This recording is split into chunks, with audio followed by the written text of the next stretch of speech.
problem was, how does Micro Machine Works get more people to apply for work at Micro Machine Works? And that was really their problem.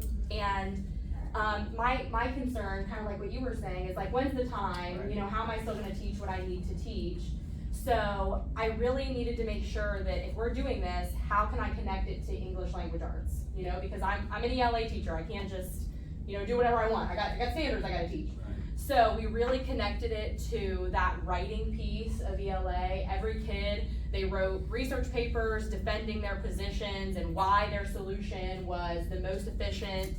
And then they created presentations and presented it to Linn. So we come up with the idea, we will bring 16 students to our facility, and they were there for a half a day at least. Yeah. And they interviewed all the employees that worked there. They got a lot of overview about what manufacturing looks like, how to make parts, how to do the CAD, the CAM, CNC, the robotic machines, and everything like that.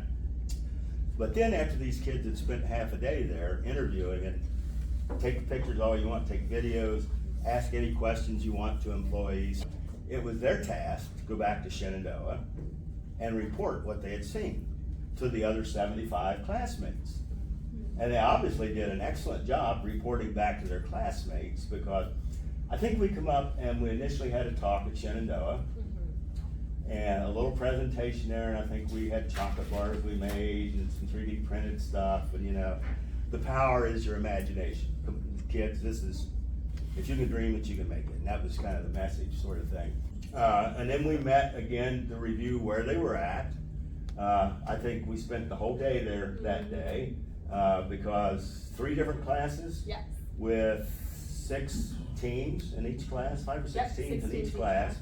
And each one of these teams presented their solutions. So they had to work together. God, they made PowerPoint presentations, they did songs, jingles, they made merchandise, they made laser engraved signs. It's like, wow. They even put us an Instagram account out there, I think, sort of. And wrote very detailed research papers about why they were the best. Yeah, exactly right. Supported that with evidence. If there's any ELA people in here, you know, being able to make a claim and support it with evidence is a big deal, especially at the 8th grade level. So. But really, what's amazing is this is a language arts class, and they're learning about manufacturing accidentally through their language arts class. But in that language arts class, they're also learning about getting up and making presentations before a group. They're learning about writing. They're learning about taking down research. We're looking at how do we do teamwork to interface with our team to transfer that wisdom that we learned on tour, sort of thing. It was a really eye-opening experience for me.